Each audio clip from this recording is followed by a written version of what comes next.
अगर मोदी जी में दम है, 50% भी इंदिरा जी का ताकत उनके अंदर है, तो आज अपने भारत की संप्रभुता को बचा ले और एक बार कह दें, तुम झूठ बोल रहे हो, यू आर लायर। यही तो राहुल जी कर रहे हैं, एक बार बोल। राहुल गांधी जी पढ़े लिखे लगते हैं, नहीं लगते हैं आपको? आप बताइए। अभी उस दिन जो है वो तो अंग्रेजी में भाषण दिए, तमाम लोग नहीं समझ पाए।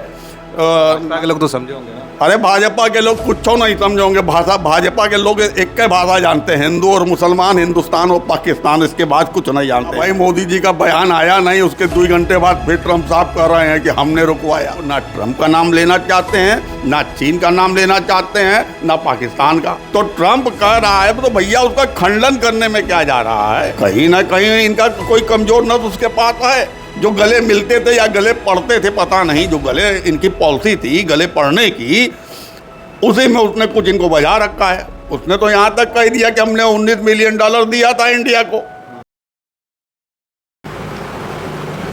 साथियों, बहुत बहुत स्वागत है खुशखबरिया में। लोकसभा में मानसून का सत्र चल रहा है और राहुल गांधी समेत तमाम विपक्ष के नेता सरकार से ये सवाल कर रहे हैं कि सीज फायर जो ऑपरेशन सिंदूर में हुआ वो किसने रोका।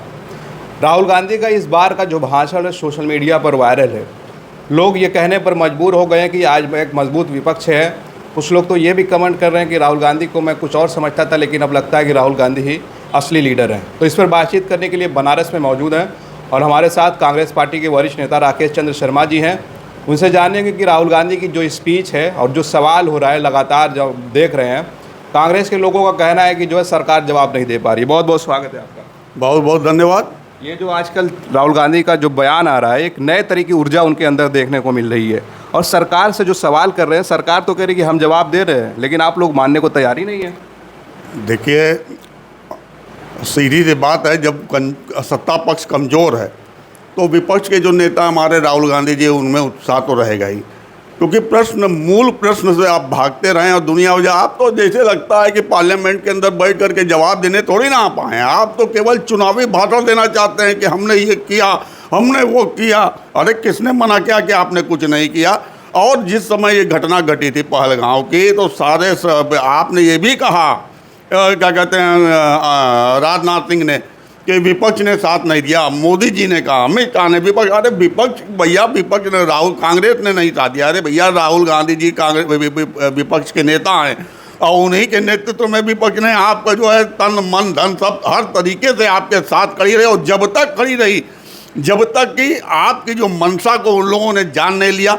उन लोगों ने जब भी कहा कि भाई आप जो है एक विशेष सत्र बुला लीजिए, लेकिन आप सवालों से भागते रहे और विशेष सत्र भी नहीं बुलाया आपने। सबसे बड़ी बात मांग थी विपक्ष। सीज फायर पर बात कहाँ फंसी है जो आप लोग कह रहे हैं कि ट्रंप ने रुकवाया?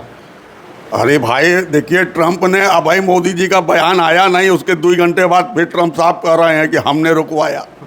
और मोदी जी उसका जवाब, यही तो राहुल जी कह रहे हैं कि जब आप एक बार सदन के अंदर ऑन रिकॉर्ड ये कह दीजिए ट्रंप को कि ट्रंप तुम झूठ बोल रहे हो, यू आर लायर। यही तो राहुल जी कर रहे हैं, एक बार बोल दें।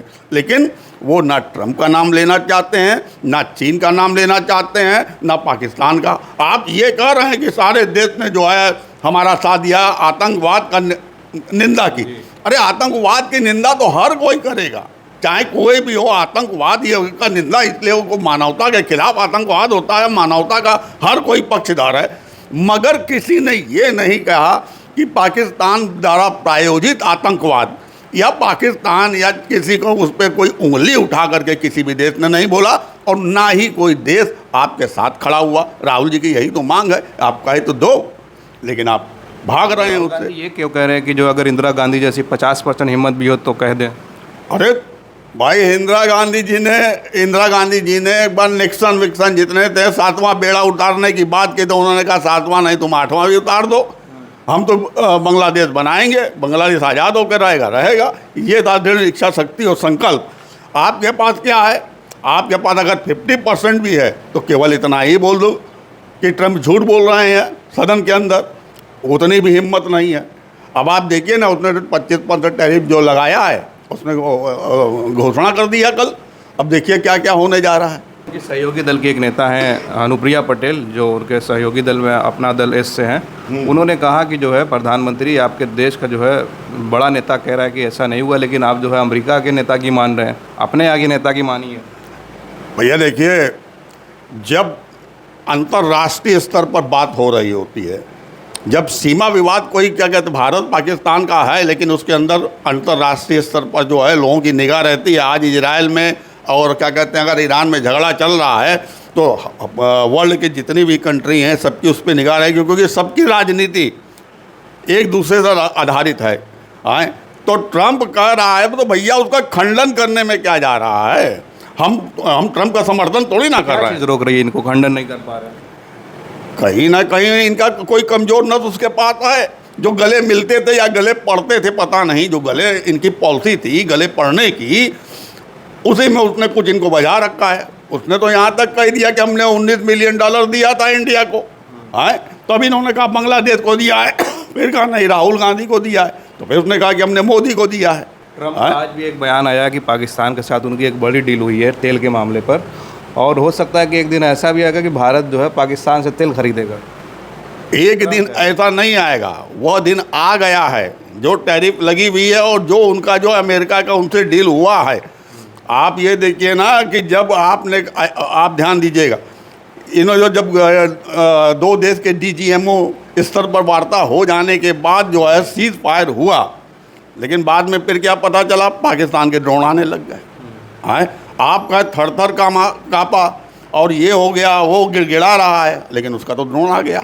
आपका कौन सा ड्रोन चला गया उसके क्या कहते हैं भारत का सीमा क्रॉस करके पाकिस्तान के अंदर, तो इसके मतलब वो डर आप रहे हो। हैं हम ये नहीं कह रहे हैं कि हमारे कोई भी नागरिक भारत का जो होगा, राष्ट्रवाद जिसके अंदर होगा, वो कभी ये नहीं मान स्वीकारेगा कि हमारी सेना कमज़ोर पड़ी। हम पार्टी के जो राष्ट्रीय अध्यक्ष हैं खड़गे जी, उन्होंने कल राज्यसभा में कहा कि मोदी जी क्यों नहीं है, उनसे जवाब चाहिए यहाँ। तो अमित शाह कहते हैं कि भाई हमसे तो पहले निपट लो, उनको बुलाने की क्या ज़रूरत है। देखिए ये सब जो है, देखिए खड़गे बिल्कुल सही बात है कि जो हमारे देश के प्रधानमंत्री हैं उनको राज्यसभा में जा करके नेतृत्व करना, लेकिन कल जो है लोकसभा में पिटा चुके थे।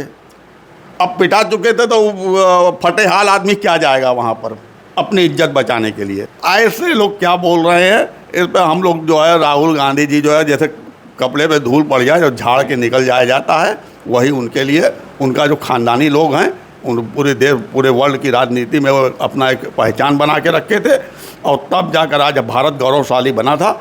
मगर भारत के गौरव को चोट पहुंचाया गया है। और जहां तक हमारा जो संप्रभुत्वता की बात उठती है, अगर मोदी जी में दम है, 50% भी इंदिरा जी का ताकत उनके अंदर है, तो आज अपने भारत की संप्रभुत्ता को बचा ले और एक बार कह दें कि Modi you are a liar. एक आखिरी सवाल मैं आपसे लूँगा कि राहुल गांधी का जिस तरह का भाषण है, लोग तारीफ़ कर रहे हैं और नेक्स्ट प्राइम मिनिस्टर तक लोग कर रहे हैं, इस पर आप लोग क्या सोचते हैं।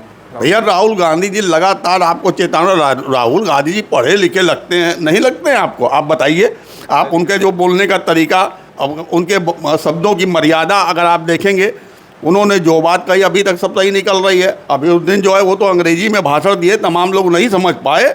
भाजपा के लोग तो समझे होंगे ना। अरे भाजपा के लोग कुछ नहीं समझोगे, भाजपा के लोग एक ही भाषा जानते हैं, हिंदू और मुसलमान, हिंदुस्तान और पाकिस्तान, इसके बाद कुछ नहीं जानते हैं। अगर तीसरे बारे में बात करने को अगर पूछ लीजिएगा ना, अगर जानते होते तो आज ट्रंप जो है मोदी को घेर के नहीं रखा होता, लेकिन घेरे हुए हैं कहीं ना कहीं ये, इसलिए उसका जवाब नहीं दे रहे हैं। ये कि राहुल गांधी हिंदी में भाषण दिया करें, तो आप लोग कहिए कि हिंदी में भाषण दिया करिए अगर भाजपा के लोग नहीं समझ रहे हैं। नहीं, उनके समझने समझाने की हम लोग को ज़रूरत भी नहीं है। भारत की जनता को समझना चाहिए, जो कि हमारे जो नागरिक है, और हमारे नागरिक को जागरूक करने के लिए हम लोग लड़ाई लड़ रहे हैं। ये बताते हैं कि ओम बिरला को लेकर तमाम कांग्रेस के लोग पक्षपात का आरोप लगाते हैं। सोशल मीडिया पर लोग लिख रहे हैं कि जब भाजपा के लोग बोलते हैं तो मुस्कुराते हैं, और जब कांग्रेस के लोग बोलते हैं तो मुँह बिगाड़ लेते हैं। ये क्या अब स्वाभाविक है, ये संवैधानिक पद है, इसको इस पे इस पद पर जो भी रह रहा है, आज तक आपने देखा है मीरा कुमार जी भी रहीं, कितनी शालीनता से दोनों की बात सुनती थी, और दोनों को ही अगर कहीं ज़रूरत पड़ती थी तो डांटती भी थी, दोनों को पुचकारती थी।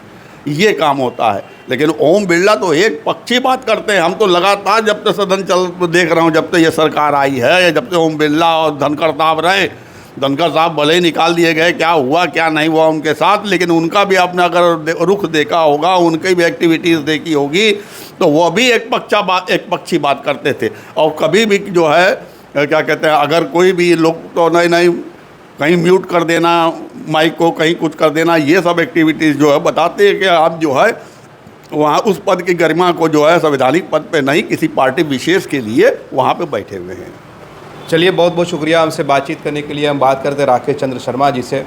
राहुल गांधी के बयान को लेकर जो सोशल मीडिया पर बहस जारी है और राहुल गांधी की छवि को लेकर जो बात की जा रही है कि राहुल गांधी बहुत अच्छी तरह भाषण दे रहे हैं और सवाल जो कर रहे हैं उससे जो विपक्ष बहुत मजबूत नज़र आ रहा है और सवाल सरकार जो है जवाब देने में पीछे हो रही है, ये कांग्रेस के लोगों का आरोप है। आप राकेश जी की बातों पर क्या सोचते हैं, अपनी राय ज़रूर कमेंट करें। आप देख रहे थे खुश खबरिया बनारस से मैं उबैद, बहुत बहुत शुक्रिया।